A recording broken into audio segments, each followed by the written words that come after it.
नमस्कार, आप देख रहे हैं जोहार झारखंड। मैं हूं आपके साथ विभा उपाध्याय और बुलेटिन में सबसे पहले बात सीएम हेमंत सोरेन को जारी ईडी के सम्मन की।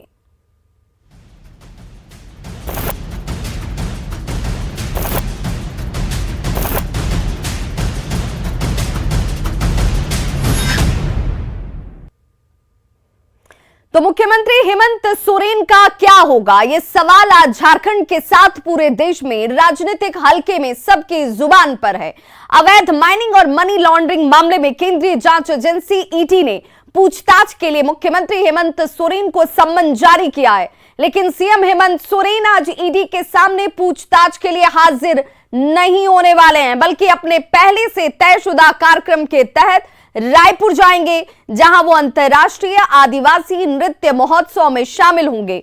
इसी के साथ सीएम ऑफिस की ओर से अब 15 नवंबर तक कार्यक्रम जारी कर दिया गया है। ये लिस्ट अब जारी कर दिया गया है, जिसमें बिजी शेड्यूल के बारे में जानकारी दी गई है कि मुख्यमंत्री का 15 नवंबर तक कार्यक्रम तय है और उनका शेड्यूल बिजी है। कल मुख्यमंत्री ने ईडी की ओर से सम्मन किए जाने को लेकर विपक्ष पर निशाना साधा था। साहिबगंज में जनसभा को संबोधित करते हुए सीएम हेमंत सोरेन ने कहा था कि यदि विपक्ष को लगता है कि वे साजिश करके उनकी पहचान या छवि को धूमिल कर पाएंगे, तो ये उनकी गलतफहमी है।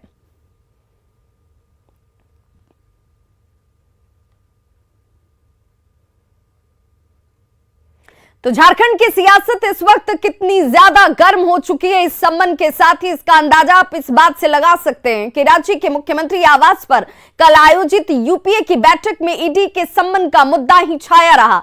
बीजेपी की साजिश के खिलाफ राजनीतिक और अब कानूनी लड़ाई लड़ने का फैसला लिया गया है। और यही नहीं, ईडी की पक्षपातपूर्ण कार्रवाई के खिलाफ यूपीए ने 5 नवंबर को तमाम जिला मुख्यालयों में विरोध प्रदर्शन करने का भी ऐलान कर दिया है। जनता को यह बताने का प्रयास करेंगे कि यह सरकार जो आपके हितों के लिए काम कर रही थी, आपकी योजना, आपकी सरकार का यह द्वितीय चरण जो चल रहा है, इस चरण को बाधित करने के लिए और सरकार के विकास के कामों की गति रोकने का यह जो प्रयास है, इसके बारे में जनता को हम लोग जागरूक करेंगे। जो काम कानून से करना है, कानून की लड़ाई कानून से लड़ेंगे और लोकतंत्र बचाने की लड़ाई जनता के बीच में जाकर लड़ेंगे। मुख्यमंत्री जी जाएंगे। मुख्यमंत्री का आप लोग पता है कि मुख्यमंत्री कोई खिलौना, कोई ये नहीं है कि कहाँ तुरंत कोई बुलाया तुरंत पहुंच गए, ऐसी बात नहीं है। मुख्यमंत्री का अनेकों कार्यक्रम पहले से तय रहता है। मैंने पहले ही कहा कि अनेकों कार्यक्रम तय रहता है। 15-15 दिन का शेड्यूल फिक्स रहता है मुख्यमंत्री का, और माननीय मुख्यमंत्री भी कानूनी सलाह लेंगे। कानूनी सलाह लेकर जो निर्णय होगा वो बता दिया जाएगा। नहीं, बिल्कुल रायपुर का प्रोग्राम पहले से तय है और एक हमारे मुख्यमंत्री जो आदिवासी मुख्यमंत्री हैं, उनको छत्तीसगढ़ सरकार ने बतौर मुख्य अतिथि बुलाया है। तो निश्चित रूप से ये बातें भी तो नहीं पछती भारतीय जनता पार्टी के लोगों को। जब महामहिम जाकर के रायपुर में एटम बम छोड़ रहे हैं, तो निश्चित रूप से हमारे भी मुख्यमंत्री वहां मुख्य अतिथि बन के जा सकते हैं और उनको जाने से रोकने का प्रयास हो रहा है। तो राजनीतिक बयानों के जरिए तल्खी को समझा जा सकता है। अवैध खनन और मनी लॉन्ड्रिंग मामले की जांच कर रही ईडी ने मुख्यमंत्री हेमंत सोरेन को सम्मन जारी कर आज पूछताछ के लिए बुलाया था, लेकिन सीएम ने साफ कर दिया है, यानी मुख्यमंत्री हेमंत सोरेन ने यह साफ कहा है कि 15 नवंबर तक उनका कार्यक्रम व्यस्त है और ऐसे में वे पूछताछ के लिए हाजिर नहीं हो पाएंगे। मिली जानकारी के मुताबिक दिल्ली से ईडी के संयुक्त निदेशक कपिल राज खुद पूछताछ करने के लिए रांची पहुंचे हुए हैं। इधर ईडी की ओर से सम्मन मिलने के बाद सीएम हेमंत सोरेन विशेषज्ञों की राय भी ले रहे हैं। अगर पहले सम्मन पर मुख्यमंत्री पेश नहीं होते हैं तो उन्हें फिर बुलाया जाएगा, और 3 सम्मन के बाद भी अगर हाजिर नहीं हुए तब ईडी कानूनी कार्रवाई कर सकती है। यानी कि विकल्प अभी 3 सम्मन तक का मुख्यमंत्री के पास भी मौजूद है। हालांकि इसे लेकर वो कानूनी राय मशविरा ले रहे हैं। अवैध खनन और मनी लॉन्ड्रिंग मामले की जांच कर रही ईडी ने राज्य के मुख्यमंत्री हेमंत सोरेन को सम्मन कर यानी कि आज 3 नवंबर को पूछताछ के लिए बुलाया था, पर कल शाम ही मुख्यमंत्री ने पूर्व निर्धारित कार्यक्रम की सूचना जारी कर यह साफ कर दिया है कि आने वाले 15 नवंबर तक वो किसी भी पूछताछ में शामिल नहीं हो पाएंगे, ईडी के दफ्तर नहीं पहुंच पाएंगे। इसके साथ ही दिल्ली से ईडी के संयुक्त निदेशक कपिल राज बुधवार को ही पूछताछ के लिए राजधानी रांची पहुंचे थे। हालांकि ये तय है कि हेमंत सोरेन आज ईडी के दफ्तर नहीं आएंगे। इसके साथ ही नियम अनुसार मुख्यमंत्री को एक बार सम्मन दिया जा चुका है और इसके बाद कुल मिलाकर 3 सम्मन दिया जाएगा। अगर मुख्यमंत्री फिर भी दफ्तर नहीं पहुंचते हैं तो ईडी कानूनी कार्रवाई कर सकती है। रूपाली त्रिपाठी, न्यूज़ 18, रांची। तो झारखंड राज्य के लिए आज का दिन बेहद महत्वपूर्ण है, बेहद अहम और खास है। अवैध खनन और मनी लॉन्ड्रिंग मामले में चल रही ईडी की जांच में सीएम हेमंत सोरेन को सम्मन जारी किया जा चुका है और ऐसे में आशंका ये जाहिर की जा रही है कि राज्य भर के जेएमएम कार्यकर्ता सड़क पर उतरकर विरोध प्रदर्शन कर सकते हैं। इसे देखते हुए ईडी ने भी रांची स्थित जोनल कार्यालय के बाहर पुलिस बल और सीआरपीएफ की तैनाती की मांग की थी, जिसके बाद ऑफिस के बाहर फायर ब्रिगेड की टीम के साथ अब सीआरपीएफ के जवान तैनात कर दिए गए हैं और साथ ही बैरिकेडिंग भी कर दी गई है। ज्यादा जानकारी दे रही है रांची संवाददाता रूपाली त्रिपाठी।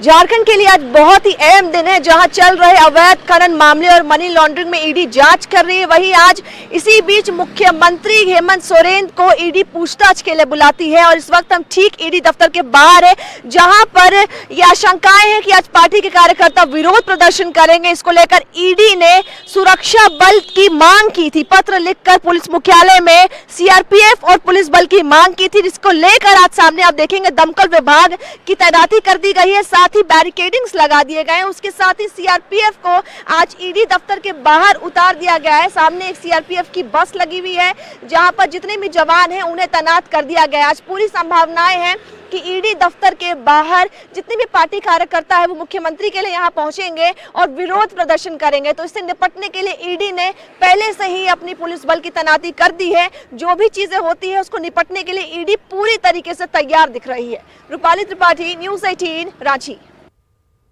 तो बीजेपी ने सीएम हेमंत सोरेन की ओर से ईडी को सहयोग नहीं करने पर सवाल उठाया है। बीजेपी प्रवक्ता ने आरोप लगाया कि सीएम हेमंत सोरेन की मंशा ईडी को सहयोग नहीं करने की है। उन्होंने पूछा है कि अगर सीएम पाक साफ हैं तो फिर उन्हें इस पूछताछ से डर क्यों लग रहा है। हमें लगता है कि जब भी कोई इन्वेस्टिगेटिंग एजेंसी इस तरह का सम्मन भेजती है और आप उच्च पदों पर है, संवैधानिक पदों पर है, तो आपको नजीर पेश करनी चाहिए, तुरंत उनके साथ कोऑपरेट करके। लेकिन मुख्यमंत्री जी कहीं ना कहीं ईडी के सामने पेश होने से बचते दिख रहे हैं और हमें लगता है ये दुर्भाग्यपूर्ण है। लेकिन वो कहते हैं ना कि आप कितने दिन तक बचेंगे। मुख्यमंत्री जी 15 तारीख तक का शेड्यूल जारी कर सकते हैं, पर उसके बाद क्या? और ये उनके और ईडी के बीच में है कि ईडी उनको समय देती है कि नहीं। बहरहाल हमारा मानना था कि उन्हें ईडी के साथ कोऑपरेट करना चाहिए था, और अगर वो पाक साफ है तो डर किस बात का। लेकिन जिस तरीके का झारखंड मुक्ति मोर्चा सड़क पर उतरकर आंदोलन करने की बात कर रही है और मुख्यमंत्री ईडी के सामने पेश होने से बचते दिख रहे हैं, लगता है कि पूरी की पूरी दाल काली है। तो बीजेपी प्रवक्ता सरोज सिंह ने सरकार पर जोरदार हमला किया। उन्होंने राज्य की जनता से किए वायदों में सरकार के फिसड्डी होने का आरोप लगाते हुए विधि व्यवस्था चौपट होने और करप्शन का बोलबाला होने का दावा किया है।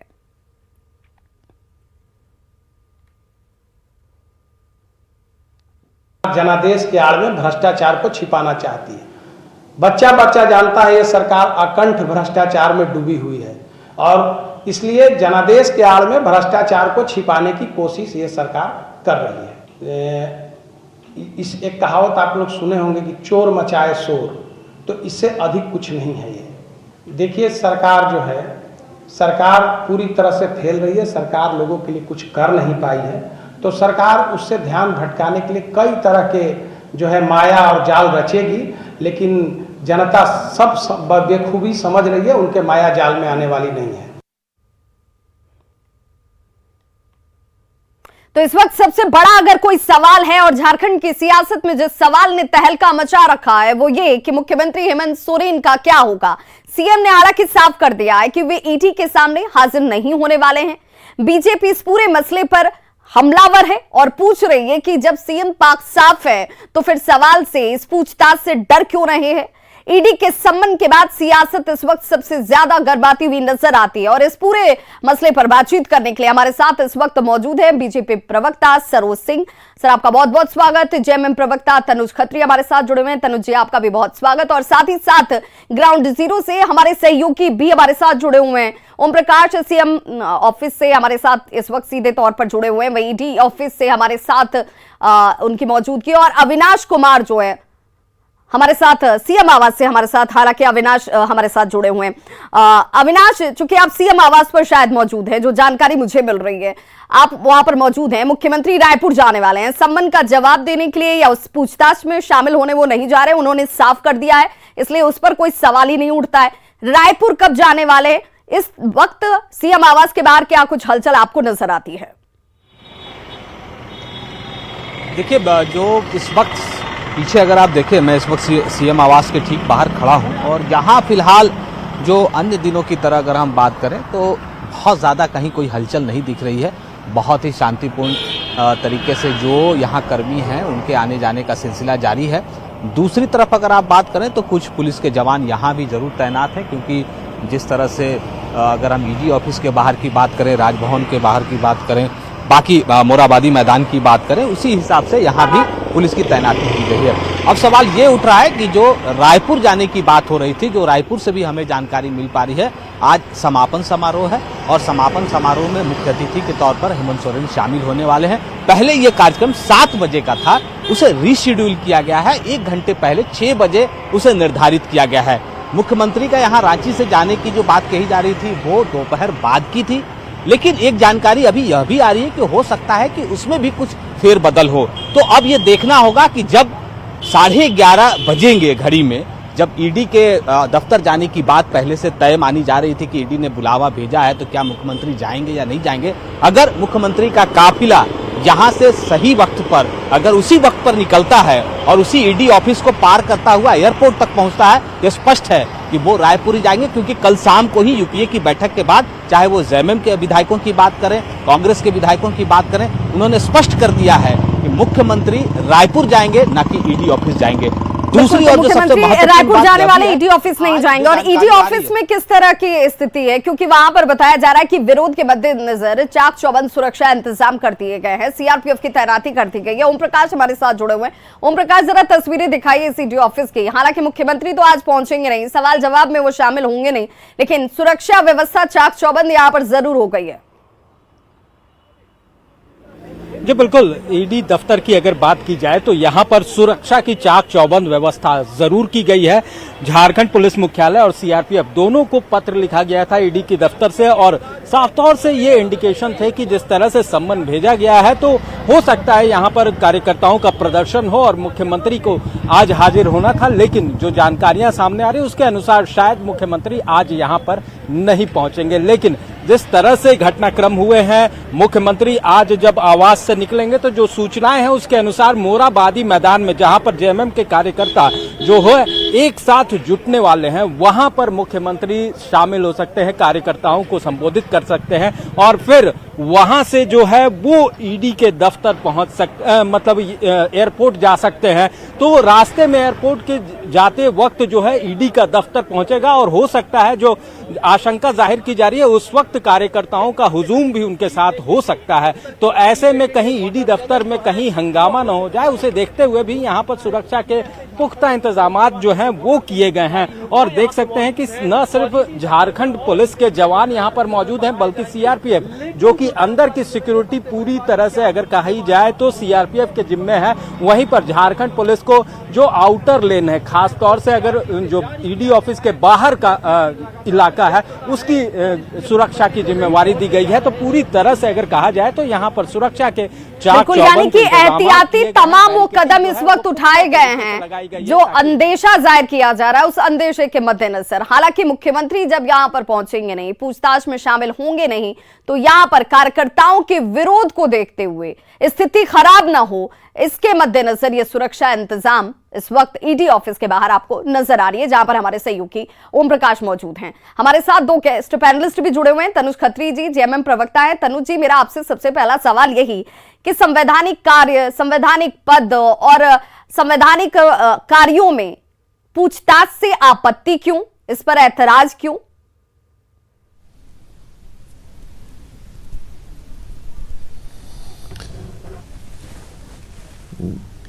देखिए विभा जी, इसमें किसने कहा कि कोई आपत्ति की बात है, और किसी ने यह भी नहीं कहा कि संवैधानिक संस्था नहीं है।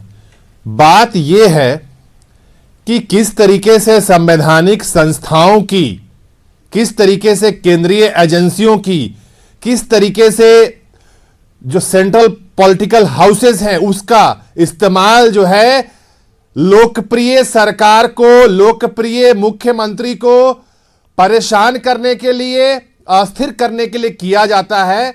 और इसका उदाहरण सिर्फ झारखंड ने नहीं देखने का काम किया है, पूरे भारत के कोने कोने में जहां जहां पे गैर भारतीय जनता पार्टी की सरकारें हैं और वैसे प्रभावशाली जो नेता हैं जो आने वाले 2024 में जो लोकसभा के चुनाव होंगे उसमें अकेले जो है अपने दम पर लोहा लेने के लिए तैयार हैं भारतीय जनता पार्टी के नेताओं से और इनके कुशासन से, उनको परेशान करने की कवायद है। हम उसके खिलाफ बात कर रहे हैं। संवैधानिक एजेंसियों का दुरुपयोग किया जा रहा है, आप ये कह रहे हैं कि ये दुरुपयोग बीजेपी करती रही है, और सिर्फ झारखंड में नहीं, तमाम दूसरे राज्यों के उदाहरण भी हैं जहां पर एजेंसियों का दुरुपयोग किया जाता है। सरोज सिंह हमारे साथ मौजूद है, जरा उन्हीं से पूछ लेती हूँ। सरोज जी, ये आरोप आप पर हमेशा लगते रहे हैं, ये आरोप आपके ऊपर सीधे तौर पर संवैधानिक एजेंसियों के दुरुपयोग के सिर्फ झारखंड में नहीं, बिहार और तमाम दूसरे राज्यों से भी सवाल के तौर पर उठते रहे हैं। आखिर ऐसा क्यों है? देखिए, ये लोग नैरेटिव सेट कर रहे हैं, ये बचने के लिए इस तरह की बातें कर रहे हैं कि सर केंद्र जो है ईडी का, सीबीआई का दुरुपयोग कर रही है। अब आप एक बात बता दीजिए कि मुख्यमंत्री का लीज भी साइन भारतीय जनता पार्टी ने कर दिया था, जो स्वयं का लीज उन्होंने अपने नाम से लिया है। उनकी पत्नी के नाम से जो इंडस्ट्रीज के लिए उन्होंने जमीन लिया है, क्या उसको भी भारतीय जनता पार्टी ने सिग्नेचर कर दिया है?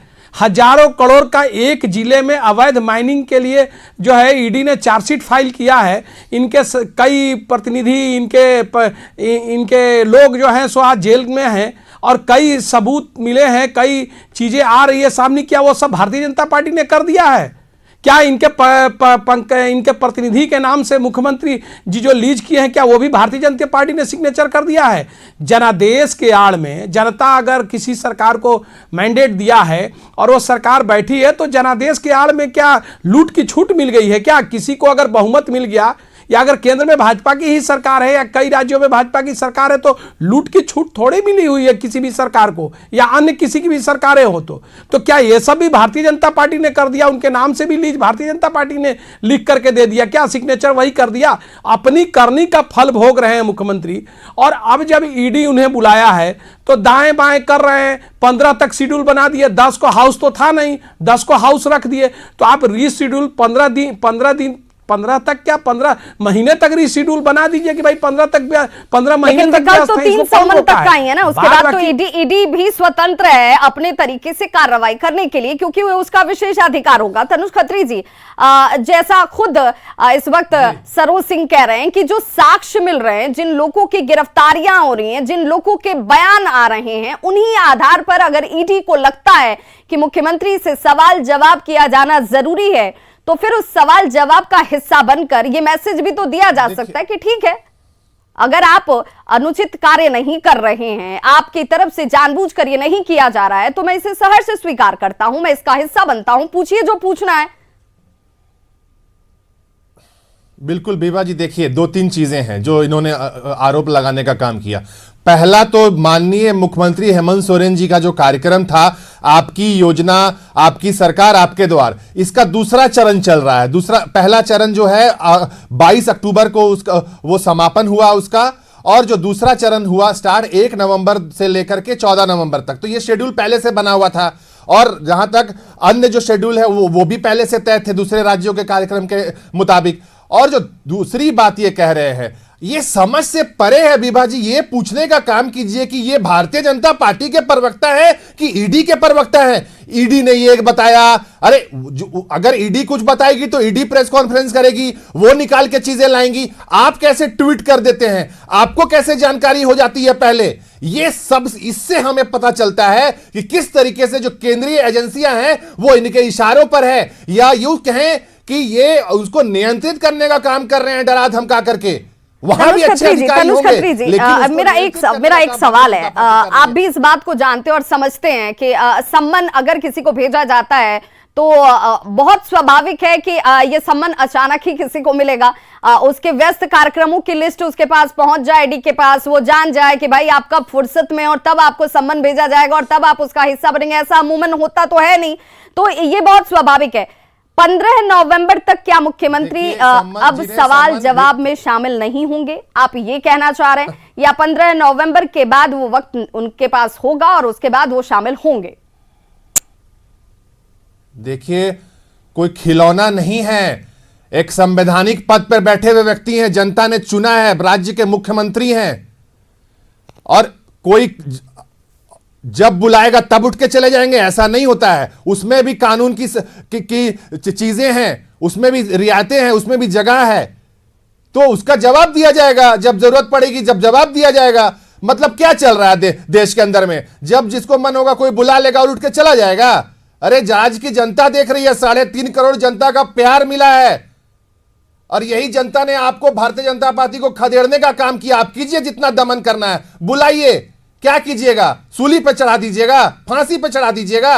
अरे कुछ नहीं कर पाइएगा आप। जनता है हमारे साथ में, और अभी का हमारा सारा समय जनता के लिए है। तनुज खत्री जी, सूली पर चढ़ाने और किसी और तरीके से दंडित करने की नहीं, अगर ये प्रक्रिया है तो इस प्रक्रिया का हिस्सा होकर एक मैसेज ये भी दिया जा सकता है कि ठीक है, सवाल आपका करने का अधिकार है, तो जवाब देने के लिए व्यस्तता है। और यही वजह है कि 3 सम्मन तक का अधिकार भी दिया गया है। ये व्यस्तता या अधिकार ये समझते हुए तो प्रावधान किए गए होंगे। 3 सम्मन तक मुख्यमंत्री के पास भी अधिकार है कि वो इसमें नहीं हाजिर हो सकते, लेकिन उसके बाद क्या विकल्प है? अविनाश हमारे सहयोगी हमारे साथ जुड़े हुए हैं सीधे। अविनाश, चूंकि बार बार जब इस बात की चर्चा होती है कि ईडी के जरिए कहीं ना कहीं डराने धमकाने या फिर इस तरीके से दबाव की राजनीति की जा रही है, लेकिन इससे इतर क्या इस वक्त, जहां पर चूंकि आप मुख्यमंत्री आवास के बाहर मौजूद हैं, मुख्यमंत्री ने जिस विकल्प की बात की है कि वो संवैधानिक पदों पर बैठे कानून के सलाहकारों से, जानकारों से राय मशवरा लेंगे, तो क्या ये मानकर चला जाए कि इन 15 दिनों के भीतर यही कार्य किए जाने हैं? नहीं, निश्चित तौर पर अगर आप इतिहास को भी देखें, अगर इस तरह के, चाहे वो ईडी के द्वारा समन भेजने के बाद की बात हो या सीबीआई के किसी बुलावे की बात हो, कई बार अगर आप इतिहास को भी देखें तो बड़े जो पद पर रहने वाले अधिकारी से लेकर नेता, मुख्यमंत्री तक की भी अगर हम बात करें तो ये चीज़ें सामने आती हैं कि पहले बुलावे पर लोग नहीं जाते हैं। सबसे पहले जो कानूनी राय होती है, विधि सम्मत जो राय है, उसकी लेने के बाद ही वो जाना चाहते हैं। इस मामले में भी अगर आप देखें तो जो 15 दिनों का शेड्यूल जारी हुआ है मुख्यमंत्री का, वो इस ओर दर्शाने के लिए, बताने के लिए काफ़ी है कि पहले से जो कार्यक्रम तय हैं उसके बीच में हम नहीं आ सकते हैं। और थोड़ी देर के लिए अगर इस बात को हम समझे भी तो ये थोड़ा लॉजिकली भी है और इनलॉजिकली भी है। जो आप कह रही हैं कि ऐसा संभव नहीं है कि ईडी पहले किसी भी मुख्यमंत्री का कार्यक्रम पहले देख ले और उसके बाद समन भेजे। कल एक शब्द का उपयोग जो है जेएमएम के महासचिव ने किया था, और एक उस पर आपको गौर करने की भी जरूरत है। उन्होंने कहा है कि हम हुड़की से डरने वाले नहीं हैं। ये बोलचाल की भाषा में कहा जाता है कि आप अगर हमको हड़का रहे हैं, किसी तरह का अगर आप सोच रहे हैं आपके किसी संबंध से या किसी तरह की कोई जानकारी देने के बाद कोई डर जाएगा सामने वाला, तो नहीं है। ये शिबू सोरेन के बेटे हैं और लड़ेंगे। तो ये जो इंडिकेशन है, ये कल 3 बजे ही ये स्पष्ट हो गया था। बिल्कुल, और वही रणनीति कल क्या बैठक में, यूपीए की जो बैठक हुई मुख्यमंत्री आवास पर, वो उस बैठक में तय की गई है। ओम प्रकाश हमारे सहयोगी हमारे साथ जुड़े हुए हैं लगातार। ओम प्रकाश, सुरक्षा इंतजाम हम एक तरफ दिखा ही रहे हैं, साथ ही साथ जिसका अंदेशा जाहिर किया जा रहा है कि विरोध हो सकता है और कार्यकर्ताओं का आक्रोश सड़कों पर नजर आ सकता है, उसके मद्देनजर किस तरह के व्यवस्था, किस तरह के इंतजाम और सड़कों पर की क्या तस्वीरें, जरा वो भी दिखाइए। जी बिल्कुल, अगर बात की जाए तो ईडी दफ्तर के बाहर जो सुरक्षा व्यवस्था है वो तो की ही जा रही है। साथ में अगर मोराबादी मैदान की सुरक्षा की बात की जाए या फिर जहां से मुख्यमंत्री का आवागमन होना है या फिर कार्यकर्ताओं के आने की संभावना है, उन इलाकों पर भी पुलिस बलों की तैनाती की गई है और पूरी तरह से पुलिस जो है मुस्तैद है ताकि सड़कों पर किसी तरह का हाय तौबा न मचे। सुरक्षा के लिहाज से तमाम तरह के उपाय किए गए हैं। हालांकि जो जानकारी मिल रही है उसके अनुसार मुख्यमंत्री मोरहाबादी मैदान जा सकते हैं, जहां पर कार्यकर्ता शामिल होंगे। क्या वक्त बताया जा रहा है ओम प्रकाश, क्या वक्त बताया जा रहा है जब मुख्यमंत्री मोरहाबादी मैदान जा सकते हैं, कार्यकर्ताओं के बीच मौजूद होंगे, क्योंकि उसके बाद ही इस मसले को लेकर विरोध सड़कों पर दिख सकता है? जी बिल्कुल, यहाँ पर साफ तौर से उसी का इंतजार किया जा रहा है और पुलिस बलों की तैनाती भी उस लिहाज से की गई है और तमाम लोग जो हैं वो पूरी तरह से यहाँ पर पुलिस के जवान भी मुस्तैद हैं। बता दें कि 40 से ऊपर जो पुलिस जवान हैं वो यहाँ पर मौजूद हैं।